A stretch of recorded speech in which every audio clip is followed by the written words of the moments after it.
So good evening, everybody. I hope that everyone is well. We started last week on our segment on biblical interpretation. We introduced the somewhat awkward word exegesis.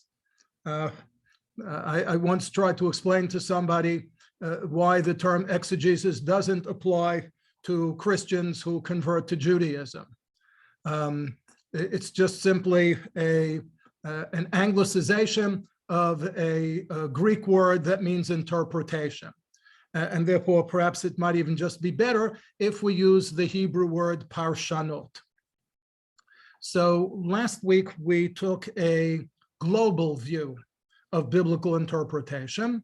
And we will begin this evening with a series of somewhat more focused looks at individual parshanim, individual biblical exegetes. And this evening, we're going to look at the origins of biblical interpretation in the Talmud, and we will go into the near post-Talmudic period, the era that went from about the 8th till the 11th century, the era that is known as the era of the Geonim. And the thread that we will try to follow continuously throughout all of these focused looks at Parshanim, at exegetes, will be the quest for Peshat.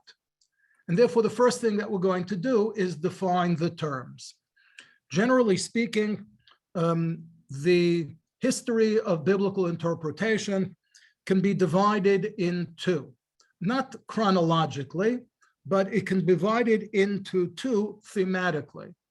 There are those biblical exegetes, those parshanim, who gloried in the pursuit of what they called Peshat, while there were others, and I'll just move up one slide and then go back again, while there were others who rather pursued what they called the Dirash. So basically, the two poles of biblical interpretation are Peshat and Dirash. They really aren't opposite poles, although they are more often than not. Occasionally, one can actually find a Peshat of a biblical verse that actually derives from a Dirash. Exactly how that happens is what we're going to discover over the coming weeks. But first, back to the dictionary definitions of Peshat and Dirash. These definitions are taken from the perhaps the best known biblical Hebrew dictionary. It's called BDB after its editors, Brown, Driver, and Briggs. And here you see the entry for the verb pe shin tet.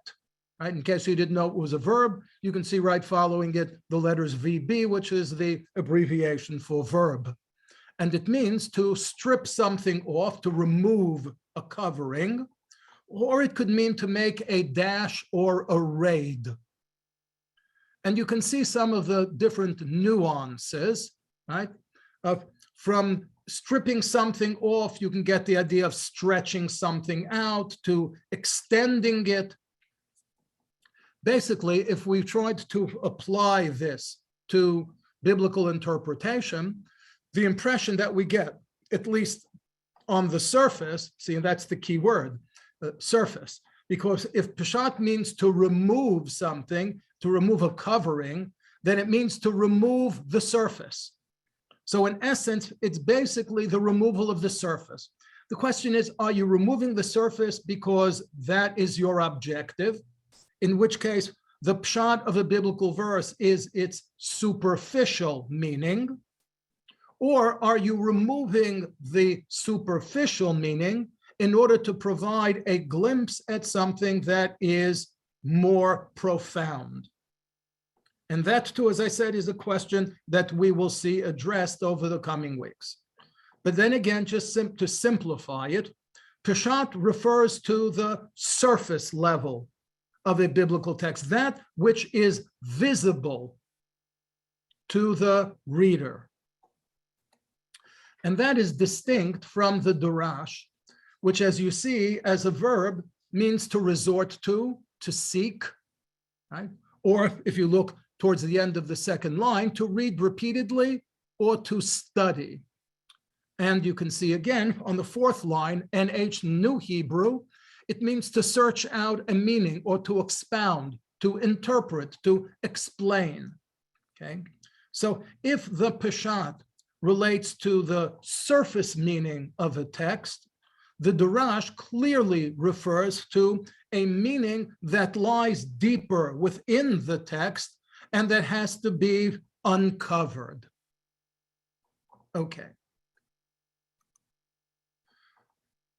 The first use that we find of this term, where it is clearly being used to address a method of biblical interpretation, is in the Talmud, in the Gemara in Masechet Shabbat, beginning with the following Mishnah: Lo yetzei ha'ish, lo b'sayef, lo b'keshet, lo b'tris, lo be'ala, v'lo v'romach.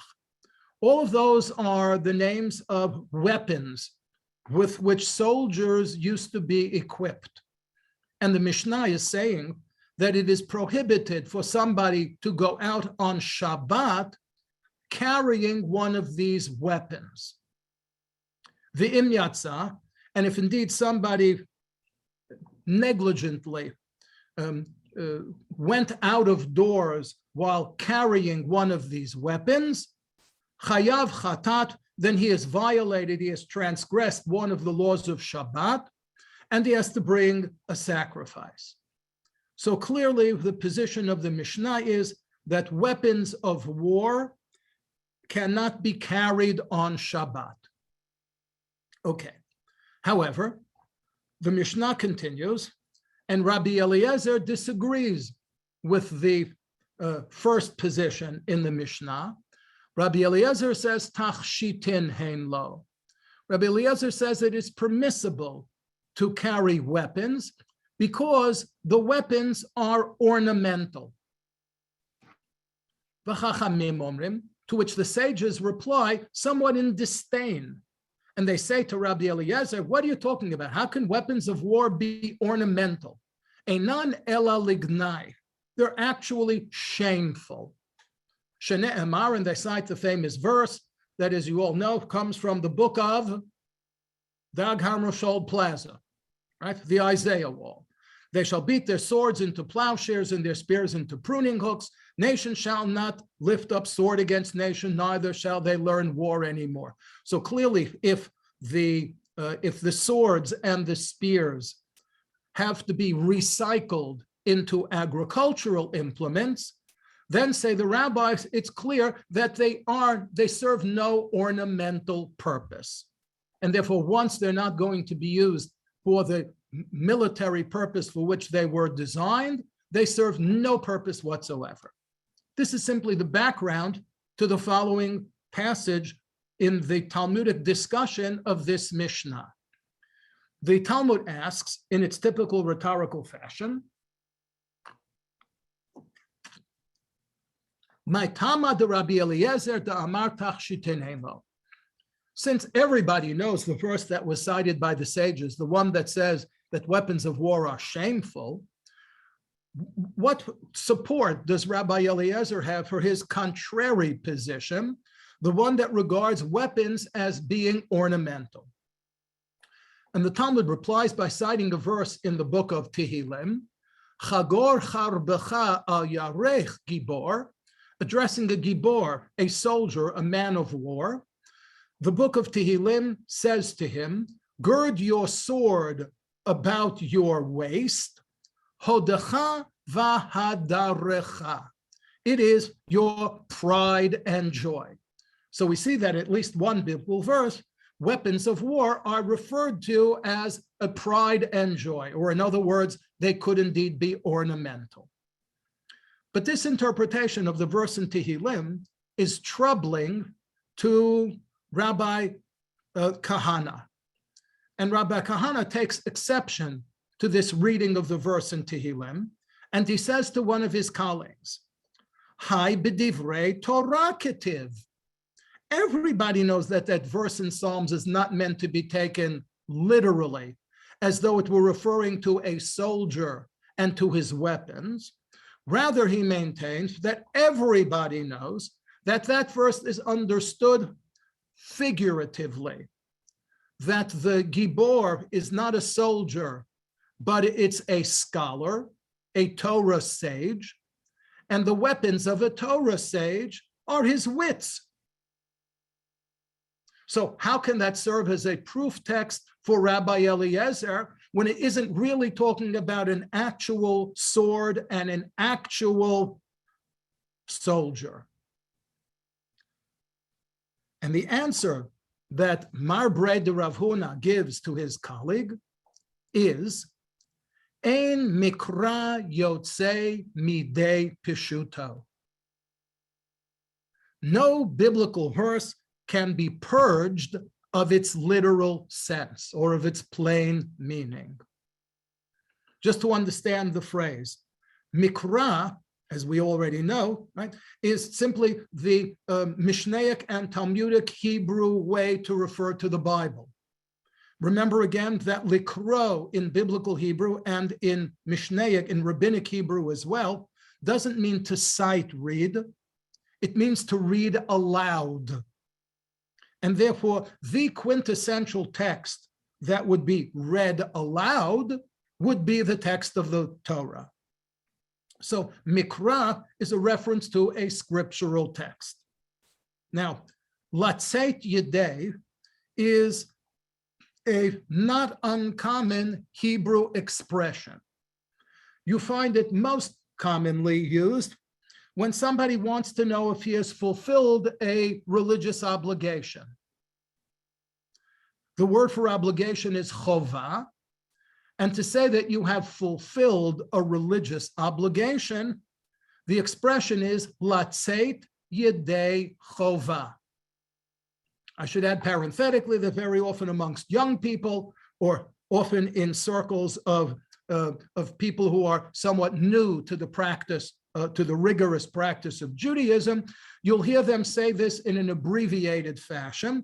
Instead of saying, was I yotzei yedei chova, you'll hear them simply say, was I yotzei? Okay. Now, what are they asking when they want to know if they were yotzei yedei chova? You have to use your imagination, and you have to imagination that chova, that obligation, actually has a pair of hands, yadayim, and that these hands, the hands of obligation, will hold on to you until you meet your obligation. Once you meet your obligation, then obligation will relinquish its hold on you. So if you say, was I yotzei yedei chova, you want to know whether you have met your obligation and whether obligation then will relinquish its hold on you. Now let's apply this now to this Talmudic statement. It says that mikra, a biblical verse, yotzei midei, gets out of the grasp of what? Of its pshat. So it says no biblical verse ever gets out of the grasp of its pshat. Now, all it means for us to do is we have to understand what is the pshat of the verse. Well, I think it's pretty clear. In the first 3 lines, we saw the verse itself. And the verse itself, read simply, is referring to an actual sword and an actual soldier. Okay, that would be the Peshat of the verse, what you see on the surface. Okay, then Rabbi Kahana came along and said, no, it's not a real soldier. It's a euphemism for a Torah scholar, and a Torah scholar doesn't wage war with a sword. A Torah scholar wages war, so to speak, with his knowledge of Torah. That then would be the Dirash of that verse. It doesn't mean that it's wrong. It doesn't mean that it's not what the verse means at all. It only means that that's not what meets the eye. So clearly, the pshat of a verse is what meets the eye. Okay.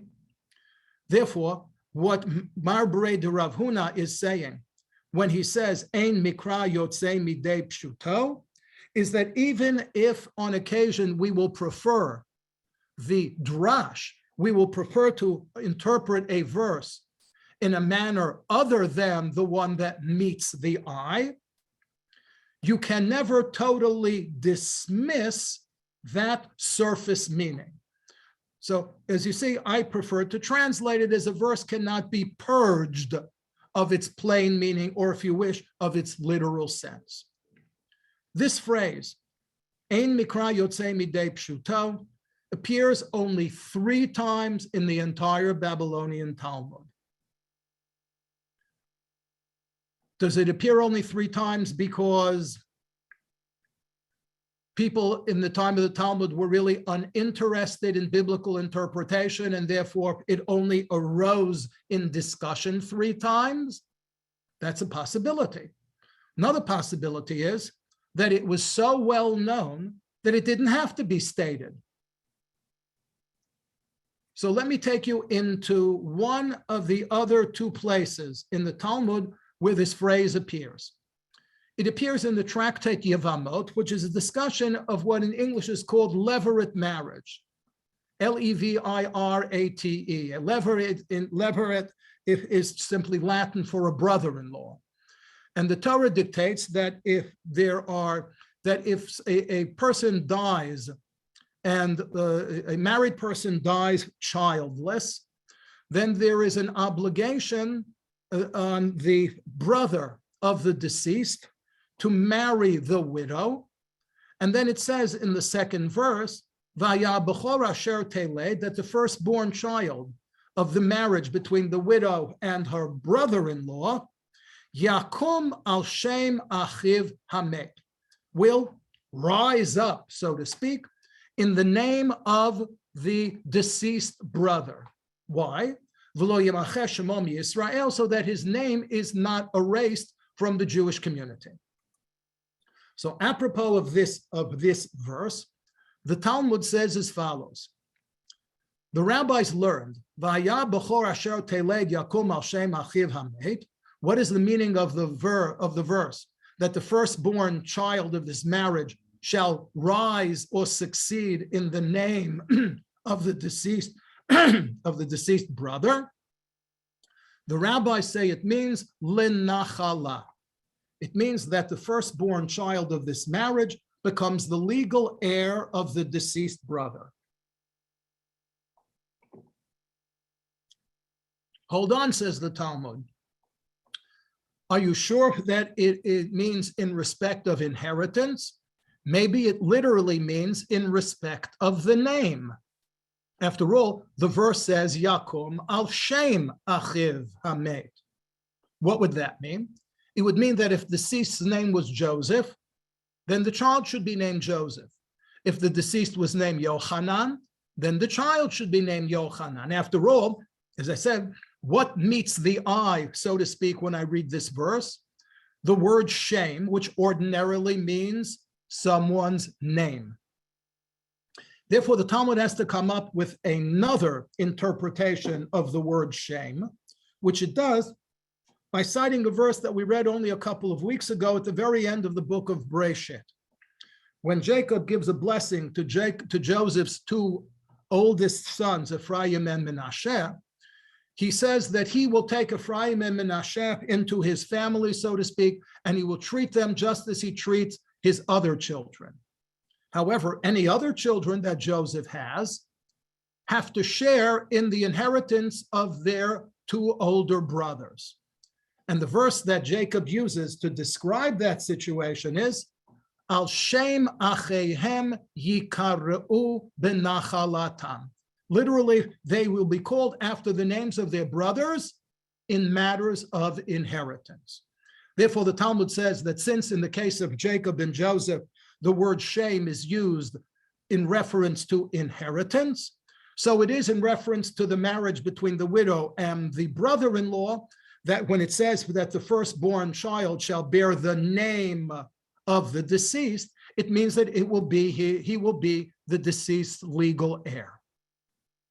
To which the very important 4th century Amora Rava comes along and says, Af al gav de b'chol haTorah kula ein mikra yotzei midei pshuto, even though universally we usually have a rule that you cannot purge a text of its literal sense, in which case the verse that says that the firstborn child shall bear the name of the deceased should be taken literally. Hacha, he says, in this case, we make an exception to the rule because of something called a gezerah shava, which I've translated here as a lexical analogy. An analogy, of course, is a comparison between two things. Lexicon refers to a dictionary. A lexical analogy is where you basically introduce a homonym. You say, yes, if I were to look up the word shame in a Hebrew dictionary, it would have 2 entries. The first entry would say, shame means a name. But there would be a second entry under the noun shame, and it would say inheritance. The dictionary might tell me that the first entry accounts for 99.6% of all of the cases of the word shame, and the second accounts for only 0.04% of those cases. But essentially, it's telling me that the word shame always had 2 meanings. It's just that one of the 2 meanings was so prevalent, so predominant, as to have eclipsed the other. But for our purposes, it's sufficient to simply appreciate that we've seen 2 out of the 3 instances in which the Talmud provides us with what will become a very important rule in the interpretation of Tanakh, namely that even if I will prefer to dig deeper into a biblical verse, I can never entirely dismiss or deny that meaning of the words that meets the eye. Now, what do we know about the study of Tanakh by the authors of the Talmud, or in the near centuries following the completion of the Talmud? The Talmud was completed somewhere at the beginning of the 5th century, okay? So what we have very little evidence between the 5th and the 8th centuries, almost no literary evidence even, and certainly little, if any, documentary or historical evidence. But what we do have is a responsum from the 9th century, from Rabbi Natronai Gaon. The word Gaon would best translate into modern English as the dean. At any given point in time from the 8th century through the 12th century, the person who was the dean of one of the 2 leading yeshivot or academies in Babylonia was called the Gaon. So it was a title that, at least in those days, was reserved only for 1 or 2 people in each generation. I frequently have to remind my students that we are not living in the Gaonic age, even though nowadays it seems to be de rigueur that as soon as somebody gets smicha and becomes a rabbi, people refer to him as a Gaon. But at least during the genuine Gaonic period, only 2 people at any time ever bore that title. So at one point in the 9th century, Rabbi Natronai was one of those 2 people. And he wrote a very interesting responsum. And in the course of answering a question of halacha, he makes an historical observation. And this is the observation that he made. He said that following the Shacharit prayer in a synagogue, people would stay around. They didn't just run out. They would stay in the synagogue and they would study Torah. Study Torah means that they would study a religious text. He says there were some who studied Mishnah, There were others who studied Talmud, okay? And there were yet others who studied Mikra. And in fact, this is he calls it fulfillment of the advice of the sages. This actually is a Talmudic prescription. It's in the Talmud in Masechet Kiddushin. It says that a person should divide his leisure study time into three parts, three equal parts, one for Tanakh, one for Mishnah, and one for Gemara. Okay? But now he says as follows in the second paragraph. He says that there was a point where there was a crisis, when poverty overwhelmed the world and scholars were forced to earn a living. They were unable to do their thirds daily. The historical estimation is that he's talking about a time in the 8th century, the time roughly of the Muslim conquest of Persia, right? What we call the Babylonian Talmud, right? The word Babylonia really makes no sense in the Middle Ages. There were no Babylonians anymore. By the time that the Talmud was written, the land that had been Babylonia in the biblical period was already part of the Persian Empire. Okay? So in the 8th century, Persia was conquered by the Muslims, by the Arabs. And one of the things that Muslims did when they conquered territory was that they reserved the ownership of land for Muslims. Okay? Anybody who studied the Babylonian Talmud knows that the typical occupation of a Jew during the time of the Babylonian Talmud was agriculture. So the Muslim conquest of Persia turned Jewish society in Persia upside down, because the only way that they could continue to own land and to practice agriculture was by converting to Islam. And while surely there were some Jews who did, as there were Christians and Zoroastrians as well, most Jews refused to. And it's at that point in time that Jews abandoned agriculture and they moved to the cities, particularly to the capital city of Baghdad, which was built in the 9th century. And they began to practice the urban professions of commerce and banking. Now, if you know anything about farming, you know that farmers work very hard, but they can only work from sun up to sunset. And they can only work during those months of the years in which agriculture is useful. So it means that farmers have time every day in which they don't work, and there are months every year in which they don't work, which means that farmers have more leisure time for study than do merchants or bankers.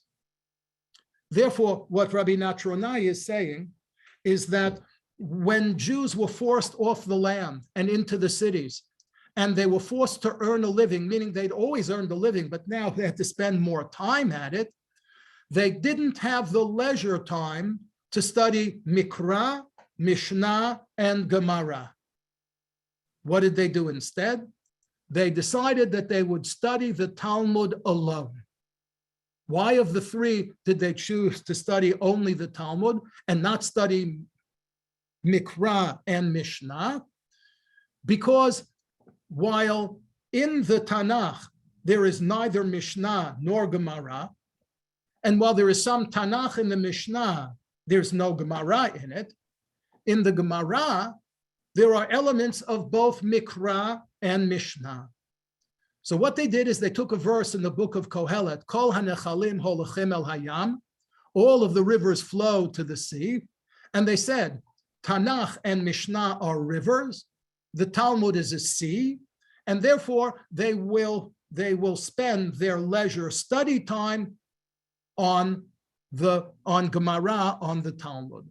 So this gives us an indication of why during the 8th, 9th, and even into the middle of the 10th century, there appears to have been no widespread engagement with the interpretation of Tanakh. All of that changes in the first half of the 9th century with the arrival of yet another Gaon, Saadia Gaon, who was born and grew up in Egypt and spent some time living in the land of Israel, but eventually became one of the deans of the 2 academies in Baghdad in Babylonia.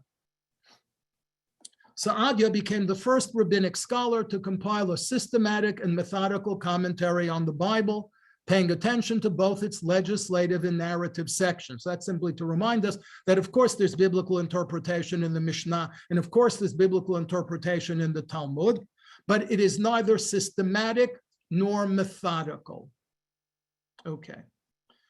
What stimulated or motivated Saadia Gaon to undertake this systematic and methodical interpretation of Tanakh, while, as we've seen in previous centuries, it was neglected?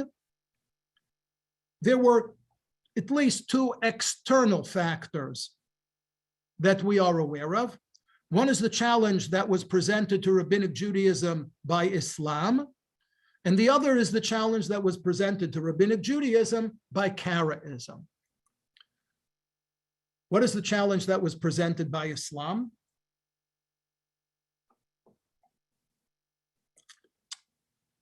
We learn of that apropos of a fascinating little piece of information that was shared with us by Abraham ibn Ezra, the 12th century Spanish Bible exegete, whom we will look at in much greater detail later on, who, again, is kind of like a sidebar to his commentary towards the beginning of the book of Bereshit, apropos of the pasuk that names one of the 4 rivers of paradise, one of the 4 rivers of Gan Eden, as Pishon. Ibn Ezra tells us that the Gaon, and whenever Ibn Ezra says the Gaon without giving a proper name, it is definitely Saadia.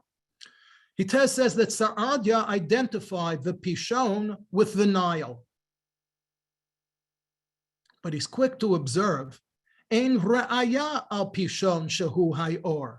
There is no objective proof or evidence that the Pishon was the Nile. Ki ein lo Kabbalah. He says that, in fact, there is no unbroken tradition to that effect. We actually last week saw Ibn Ezra's use of the word Kabbalah, remember, as opposed to Sevara. So Ibn Ezra is saying that Saadia's identification of the Pishon as the Nile, right, is without support in Jewish tradition. And he goes further. And he says, "V'chein asa b'mishpachot u'v'medinot u'v'chayot u'v'ofot u'v'avanim." He says, in the same way that Saadia offered a contemporary identification of the river Pishon, Saadia, in his Arabic translation of the Torah, offered contemporary equivalents of lots of things, of names of countries, names of animals, names of birds, names of minerals. And Ibn Ezra says about this entire enterprise, ulai bechalom ra'am. He says that since none of these things can be supported by tradition, there's no objective proof for any of these identifications. It's kind of like he saw them in a dream, which is essentially saying that it was a sivara, that it was his personal opinion. Indeed, he goes so far to say, he says, and indeed, I can show you in several cases that he's just wrong. In which case, says Ibn Ezra, lo nisha'en al chalomotav. We are not obliged to rely on Saadia's personal opinion. But then he says that you might question, right? So if Saadia didn't really know what all of these things were, why would he offer identifications of them?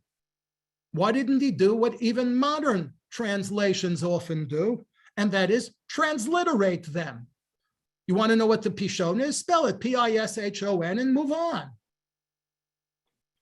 So Ibn Ezra says, Ulai asachen lichvod Hashem. He says that he suspects that Saadia's intentions were noble. Why? babur shetirgem haTorah bilshon Yishmael uvichtivatan. Because he tells us that Saadia undertook a translation of the Torah into Arabic, not only into the Arabic language, as Jews spoke it and read it and wrote it using the Hebrew alphabet, but that Saadia even saw to the rendition of his Arabic translation of the Torah into the Arabic script. Why? And here's the punchline. Shelo yomru ki yesh b'Torah mitzvot lo yida'anu. So that the Muslims will not be able to say that there are mitzvot in the Torah that we do not understand. And think about it. It's logical and reasonable. If Saadia were to say, Pishon, you got me. I mean, this was so long ago, nobody today knows what Pishon is. Okay, I can live with that. But then come along and take a word like totafot, right? The biblical word for the tefillin shel rosh. Ukshartam la'ot al yadecha uletotafot beinenecha. So if you come along and you say, Pishon, nobody knows what the Pishon is today, then how can you convince anybody that, oh yes, but I do know what totafot means? Therefore, in order to foster the impression that Rabbinic Judaism knew the meaning of everything in the Torah, Saadia had to provide an identification of everything. And that, says Ibn Ezra, was at least a noble intention, even if in practice he got some things wrong. Here we have an actual citation from Saadia's introduction to his commentary on the Torah. And I'm not going to read it through with you. I just want you to look at the words that are highlighted in yellow. And if you have trouble reading them, it's because they're not Hebrew, they're Judeo. Is that the words that you see here on this page in Judeo-Arabic are technical terms in the interpretation of Holy Scripture, and that they were in use long before Saadia Gaon used them to interpret the Jewish Bible. Muslims were using the same terms, the same expressions to interpret the Arabic Quran. So the point that I simply want to make is that when Saadia Gaon said about the task of interpreting the Tanakh, he modeled his approach to the interpretation of Tanakh on the approach that some Muslims had taken to the interpretation of the Quran, even to the point of using the exact same terminology. But the point that he's making here is a very important point. The point that he's making here is that, and if you look at the fourth line from the top of the page, the raison d'etre of every book is to have its contents attained fully by its readers. Meaning, Saadia presumed that God's purpose in giving us the Bible was to give us something that we would understand. It surely would not serve any of God's purposes to give us a book that we couldn't read or understand properly. Therefore, says Saadia, since that understanding, that interpretation of the text that is best known amongst the most people is the one that meets the eye, the literal one, the surface meaning, right? Therefore, says Saadia, that is basically what we today would call our default position. The default position of a biblical interpreter, says Saadia, is to start off with the assumption that what he is reading can be understood literally. However, he says, there are 4 conditions under which you have to set the literal sense aside and prefer something that is figurative or even metaphorical. And what are those 4 conditions? The 4 conditions, he says, and that's continuing here in the upper paragraph, unless, after the word unless, sense perception, that's one, meaning if the literal sense of a verse defies one of my five senses, then it's not meant to be literal. Rational knowledge, if it's just simply something I find illogical, okay?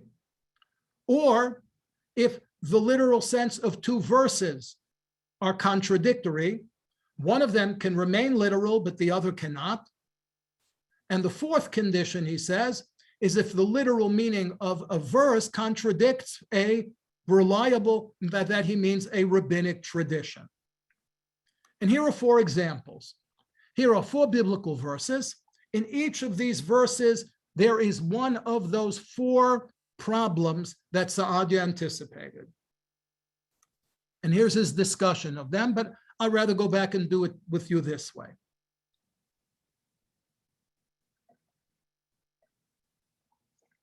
It says that Adam named his wife Eve because she was the mother of all living things. Well, my own two eyes tell me that no human woman can be the mother of all living things. Therefore, says Saadia, this verse is clearly not intended to be understood literally. And what he does then is he interprets the word chai, not just as living in the sense that animals and insects are also living creatures, but he interprets it the way the Aramaic Targum understood the word chai, as a living, thinking, speaking being.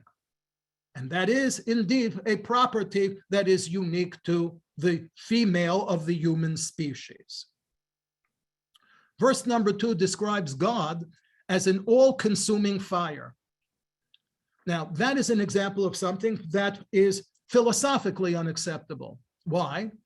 Because fires are only temporary, whereas God is permanent. Fires are finite, while God is infinite, right? You light a fire, it burns only as long as you fuel it. And once you run out of fuel, the fire is extinguished.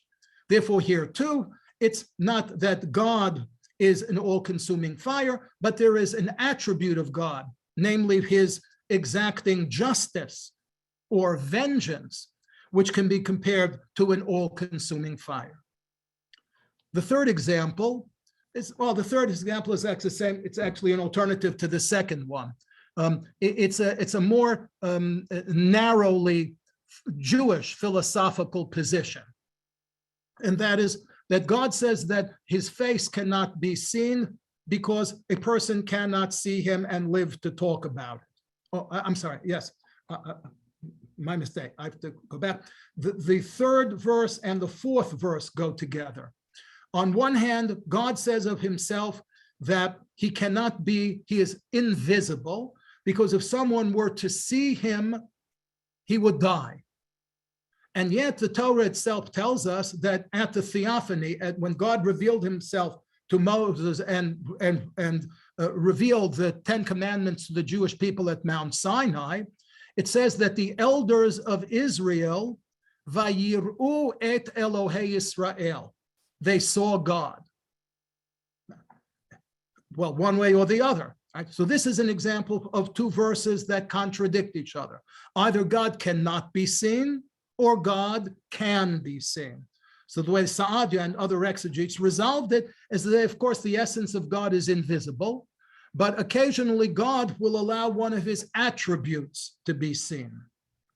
The last example is the famous example of ayin tachat ayin, which we will look at in a moment in greater detail, where the Torah seems to say literally an eye for an eye, a tooth for a tooth, etc., while the Talmud says that if you break somebody else's arm, you don't lose your arm, but you rather have to pay for it.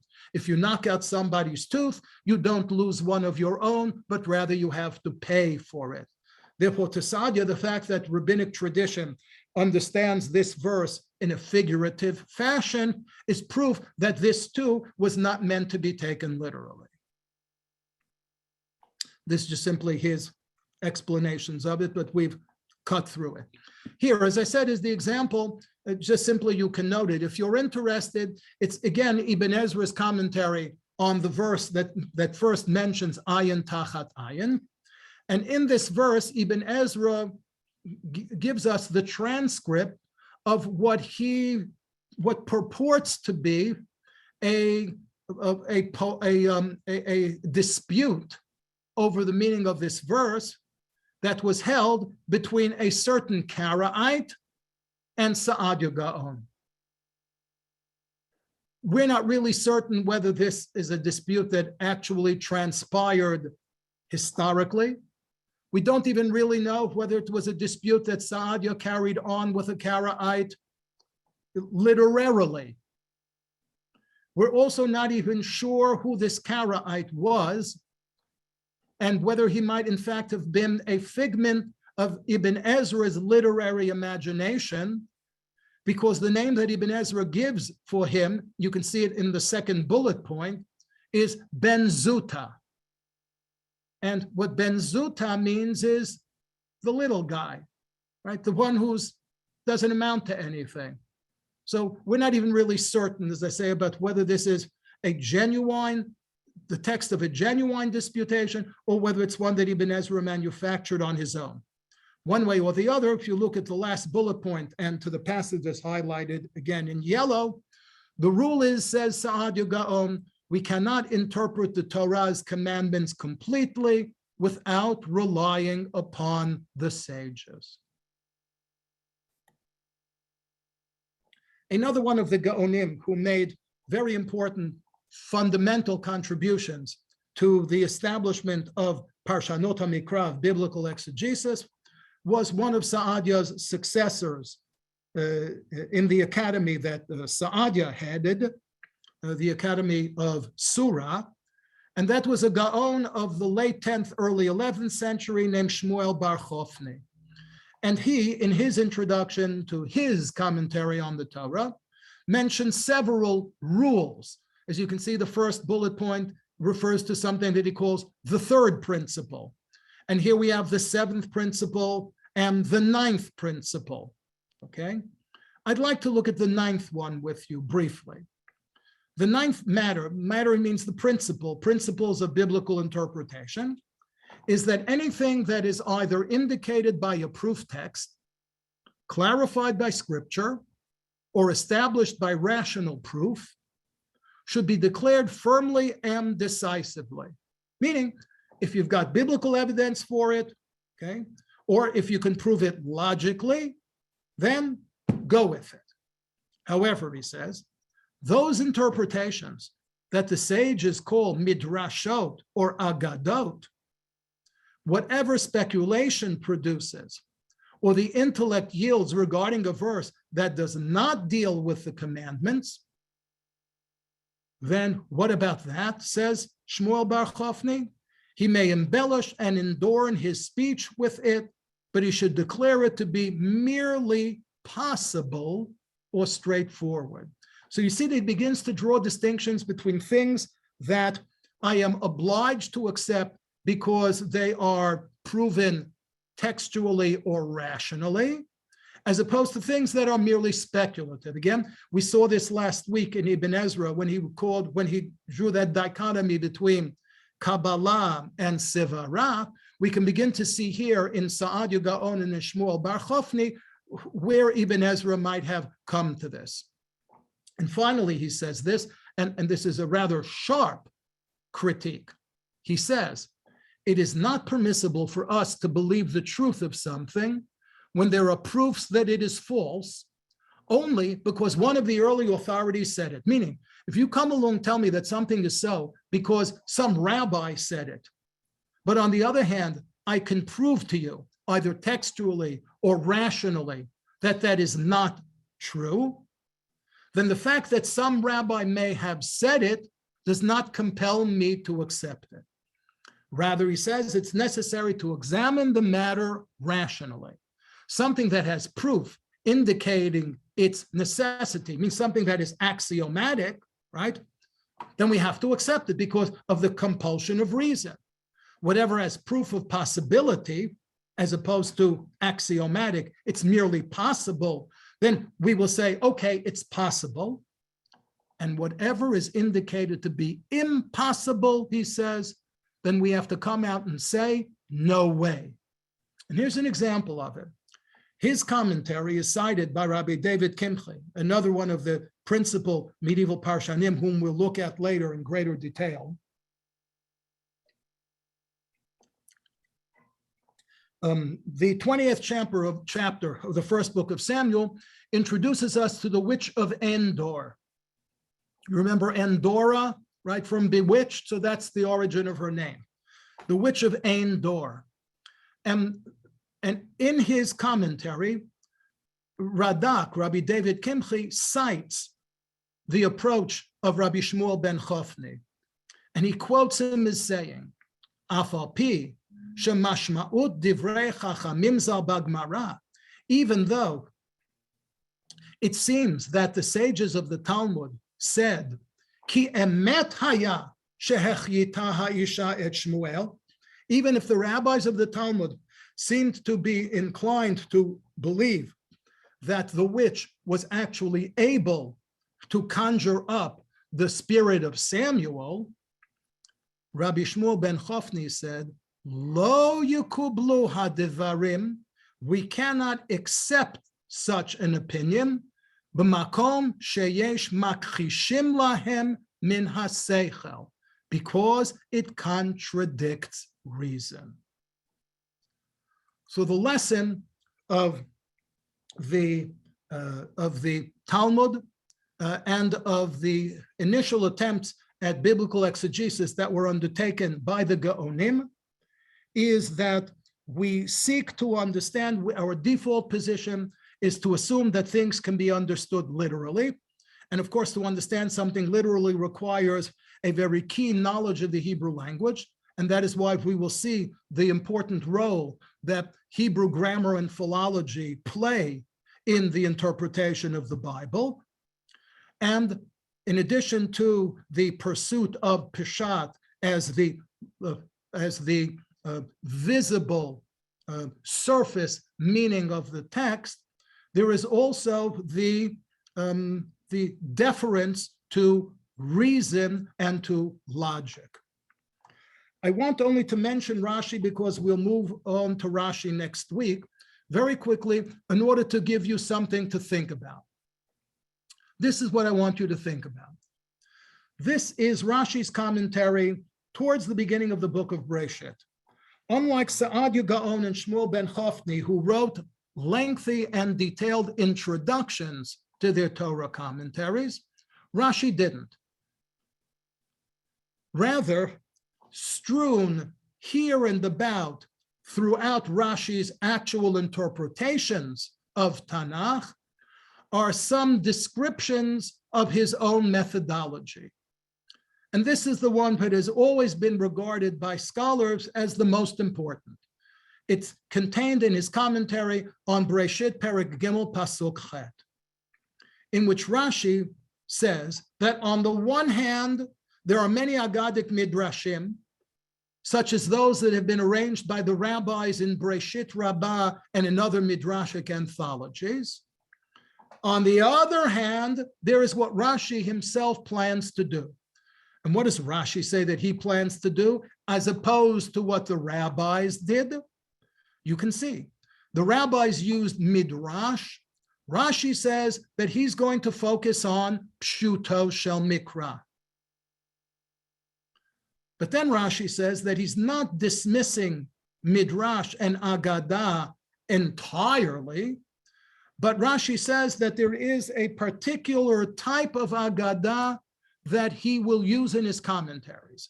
He calls it an agadah hamiyashevet divrei mikra, an agadah that will settle a difficult verse. But this is what I want you to think about. Rashi ends this comment, this observation on his own methodology, with 4 words: davar davor al ofnav, a word fitly spoken. These 4 words are half of a verse. The full verse, as you see, is in the 25th chapter of the book of Proverbs, verse 11. Anybody who's like to see if they can anticipate what we're going to talk about, one of the things we will talk about Rashi next week, might want to look up the whole verse and figure out what does Rashi mean when he incorporated half of that verse into his commentary here at the beginning of Breshit. And we will pick up again with Rashi when we resume next week. Let me then go to the chat.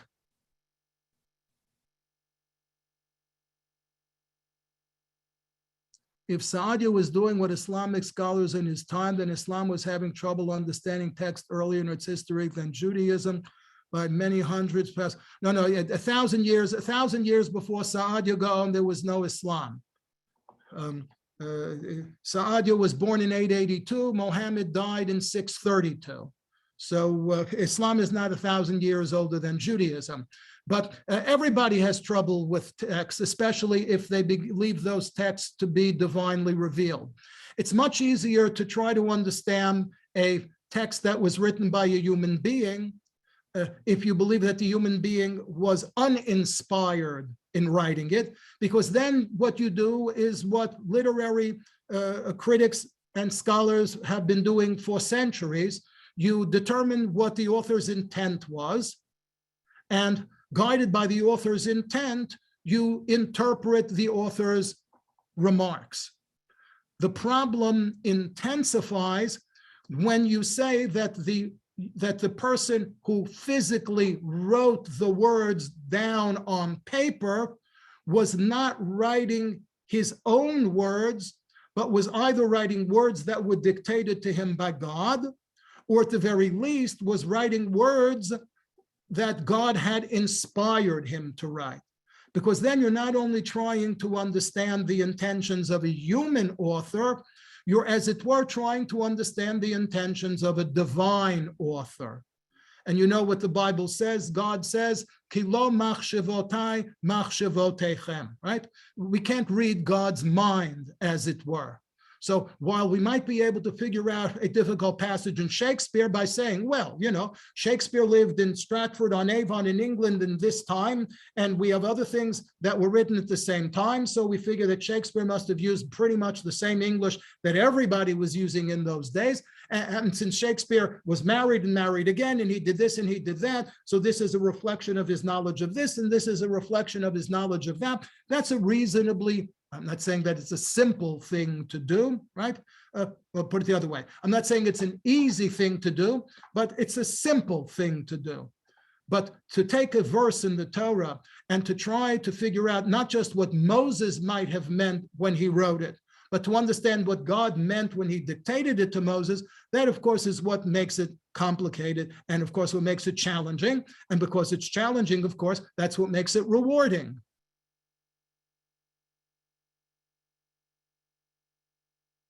Chukim do not contradict reason. They may not have reasons that we can fathom, but the fact that we don't fathom the reasons doesn't make them unreasonable. It doesn't make them illogical. Maimonides was very clear about that. Maimonides said that every law in the Torah is reasonable. He did, however, distinguish between laws that he called mishpatim, for which the reasons were reasonably understandable, and laws that he called chukim, whose reasons were relatively difficult to discern. Okay. I'm sorry, if you want to try again, having trouble, Islam. First of all, the Talmud is older than Islam, and the Talmud is all dedicated to understanding the Torah. So it's not as though, in fact, it's the other way around. When Muslims started to try to figure out the Quran, they probably drew on the earlier example of Jews trying to understand the Torah in the Talmud. And there we go. Maxine, back to you if you want to give us the coming attractions. Yeah, Rabbi Kelman is here, so he'll go ahead. Maxine asked if I would do it. Okay, I'm back. I'm finished. I managed to get to the last few minutes. So the coming attraction tomorrow, Mark Trencher is going to talk about the finances of orthodoxy. That's at 11 a.m. He's from נחama Research. The report was released, I don't know, less than 3 weeks ago. It's like the survey of a few thousand Orthodox Jews, both modern Orthodox and the Haredi. We discussed last week a little bit a self-definition. People define themselves, so he'll be discussing the finance, which is, I think, a fascinating topic, a sociological topic. That's tomorrow at 11 a.m. Tomorrow night, Parashah Shir, Rav Yaakov Jaffe from Maimonides, school in Boston, Maimonides Shul, the rabbi where Rav Soloveitchik, of course, served as the Rav, and it's in quite a shul. I mean, whatever. So he's now holds the pulpit that Rav Soloveitchik held, and that's tomorrow night at 8:30. Then my Parashah Shir 9 a.m. Please go out Friday morning. Menachem Liebtag will, I guess, finish our official fall, series on Sunday at 11:15, a couple of weeks into winter. And I'm sure you all got the email today about our 14 courses in the winter, what quote unquote is starting on Monday. And someone who's asking about Islam. I missed the earlier part of Rav Sajak on, but we're beginning. Lindsay Guhart's, Dr. Lindsay Guhart's will be giving a 10-part series on Islam for Jews, what Jews should know about Islam. So a little bit, a topic I did not learn about in yeshiva, that much I can guarantee you. And I'm sure most of you didn't learn about it in your yeshiva or day school either. But anyway, so that's going to begin 11 a.m. on Monday. And then we have a whole series of classes, a number beginning next week and some beginning the week after. And actually a few of them beginning only in February. So if you didn't get the email, let me know. You should have gotten the email. Everybody here in this class should be on our list, should have gotten the email already. And please invite a friend. Please come and learn. And I think we have I can't toot my own horn, but I think it's a very there's something for everybody. I think it's lots of learning opportunities. So please do come. Please, most importantly, invite your friends. It's a new time. Everybody invites one friend, and we double our attendance. So that would be amazing. So it may take you more than one invitation to get somebody to come. So anyways, we look forward to learning. Please register. As you saw, you can register with one button for all of them. Then you'll get, all the announcements like before every class. If you're just interested in one or two or three of them, whatever, you can register for those individually. But anyways, we look forward to learning with you. Okay, and thank you, Maxine, for introducing and the first part of the class. And thank you very much for all the work you do on behalf of Torah Motion, putting up all these programs that we have in the background, the back end work, doing a lot of the back end work as she continues her studies at University of Toronto. So thank you. Okay. Anyways, okay, Lila Tov, everybody, and thank you, Dr. Sokolow. I'll have to catch the first part later on our YouTube channel or listen online so you can join in. Okay, everybody, Lila Tov, be well. Thank you very much.